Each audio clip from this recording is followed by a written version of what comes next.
గుర్తు తెలియని వ్యక్తుల చర్యలకు ఈతవనం నిప్పంటుకొని పూర్తిగా దగ్ధమయ్యింది. వృత్తిని నమ్ముకున్న గీతా కార్మికులు జీవనోపాధి కోల్పోతున్నామని ఆవేదన వ్యక్తం చేస్తున్నారు. సిద్దిపేట జిల్లా నంగునూరు మండలం రాజగోపాలపేట గ్రామంలోని గౌడ సొసైటీకి సంబంధించిన 5 ఎకరాల ఈతవనంలో సుమారుగా 300 చెట్లు మంటల్లో మాడిపోయాయి.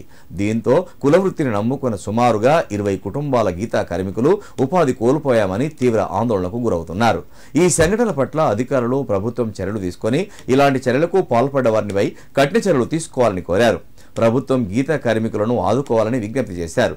గత ప్రభుత్వంలో మాజీ మంత్రి స్థానిక ఎమ్మెల్యే హరీష్ రావు సహకారంతో బోర్ మోటార్ ఇవ్వడం జరిగిందని, ఈతవనం పెరిగి చెట్లు గీతా కార్మికులకు చేతికందే లోపే ఇలాంటి సంఘటన జరగడం చాలా బాధాకరమని గౌడ సంఘం మాజీ అధ్యక్షులు రంగు శ్రీనివాస్ గౌడ్ ఆవేదన వ్యక్తం చేశారు.